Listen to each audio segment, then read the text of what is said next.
Technology has become an indispensable part of our lives, and it is almost impossible not to see it everywhere we go. Naturally, it has also become a part of our classes, whether we like it or not. Of course, this will have an effect on the way we devise lesson plans and activities, but how do we utilize technology to the fullest in our classrooms? How do we know if our activities are meaningful or not? SAMR Model was created for this exact question. It is a framework that combines pedagogy with technology and acts as a metric for evaluating our activities. SAMR stands for substitution, augmentation, modification, and redefinition. For better understanding, we have 3 initial tasks that were enhanced with SAMR Model. The first one is about a geography lesson in which students are required to create an overview of a location with handwritten content along with magazine clippings. In the second one, students create a presentation about regional animal adaptations in biology class, and the last one is for EFL students who are requested to do research on the history of English language. Let's see how we can create meaningful technological integrations with SAMR Model. Substitution. Substitution can be described replacing a non-technological tool, such as pen and paper, with a technological one. There is no functional change in substitution, meaning that we achieve the same outcome with a software as pen and paper. For example, we can require students to use Microsoft Word instead of handing them a piece of paper. Although it is digitalized, we still receive a product, such as an essay. Let's look at how we can enhance our initial tasks with substitution. For a geography lesson, students can use technologies such as PowerPoint or Prezi to present their selected location instead of showing printed material. For the biology lesson, instead of going to library and reading books, students can look up articles online about how animals adapt. For our EFL lesson, instead of writing on a piece of paper, students can use Google Docs, write an essay on the history of English. So, we can say that substitution allows for small but convenient changes with similar outcomes. In the second step of SAMR, augmentation helps users. In this stage, technology serves as a direct tool and potential substitute, and functional classroom improvements are made. The primary goal is to improve students' learning experiences by introducing previously unattainable features and functionalities to the study environment. The question that usually comes to people's mind in this section is, does the increased functionality the technology offers make the task better? Additionally, the transition from substitution to augmentation may be made using the following set of questions. Does the task process benefit from the new technology in a way that wasn't possible with the previous technology on a fundamental level? How does this feature support the objectives or results of the task? Let's adjust our examples for the augmentation section.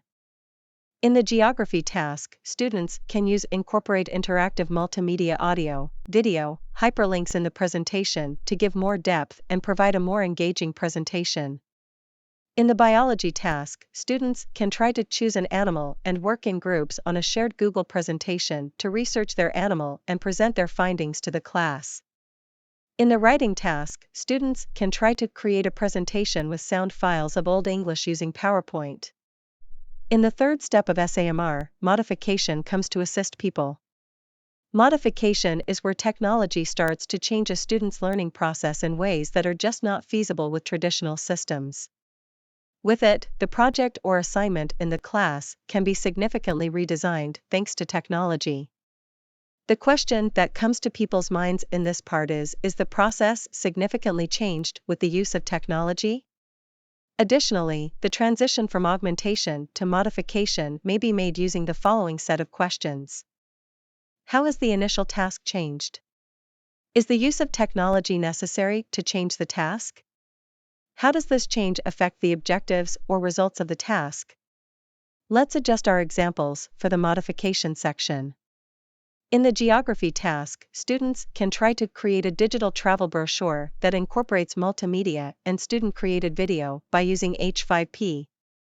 In the biology task, students can try to put their presentations on a blog or online classroom, such as Padlet, to write learning reflections, post comments, and discuss peer learning. In the writing task, students can use Google Slides or Docs to collaborate over the net. Now that you have learned how to integrate technology into your teaching within the scope of the first 3 steps of the SAMR model, let us focus on the fourth and last step, redefinition. Redefinition step, as its name suggests, redefines your teaching process in a way that would be impossible to carry out but for technology. Thus, the redefinition step is where you should try to benefit most from the advantages of technology. To be able to benefit as much as possible from technology and create tasks that would be not possible without technology, you should ask yourself this question: does the technology redefine traditional tasks and allow a unique experience? In order to better understand how innovative you can be, let us focus on the topics we did at the previous steps and start with geography. If you were to ask your students to provide an overview of a location, your students would benefit from Google Earth. Google Earth enables you to travel the world virtually from the comfort of your class, and it has both a bird's-eye view and street view, meaning that your students can explore a location in a way that is both practical and unique. Furthermore, your students can benefit from the reviews that visitors of a location publish on Google Maps. Imagine that you asked your students to create a digital brochure. Including some visitors' reviews of a place would be a good idea, and one of the easiest ways of doing this is to use Google Maps. If you asked your students to publish people's opinions of a location that is in the other side of the world, they would not do that without making up. However, with the use of Google Maps, your students can give place to authentic and genuine visitor reviews. As for the biology example, you can arrange an online meeting with a science museum director to discuss how animals adapt to their environment. When organizing excursions, there are many obstacles related to administration, time, and cost. Also, even when you overcome such obstacles, the person you will meet may not be available for various reasons. However, with the use of technology and software such as Skype or Zoom, you can organize meetings easily and enhance your students' learning experience. As for our last example, you may benefit from video animation software such as Viant to enhance your students' writing abilities. There are many features such as subtitles and text-to-speech in such software that enable students to become more engaged in the writing process.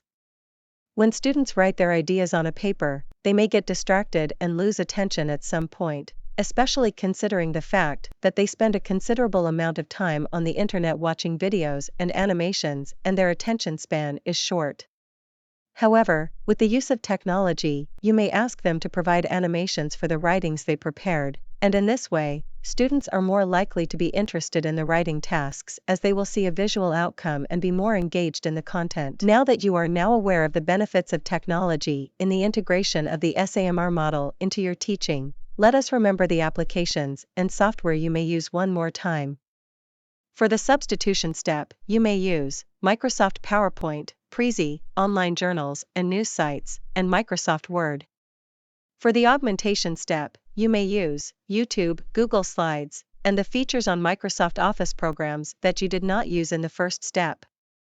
For the modification step, you may use Canva, online blogs, Google Slides, and rather than individual work, you may ask them to study with their peers or in groups. For the redefinition step, you may use Google Earth, Google Maps, Skype, Zoom, and Viant. Now that you are now fully aware of the benefits of technology, you are all ready to make use of it in your classrooms. Thanks for listening and have a nice class.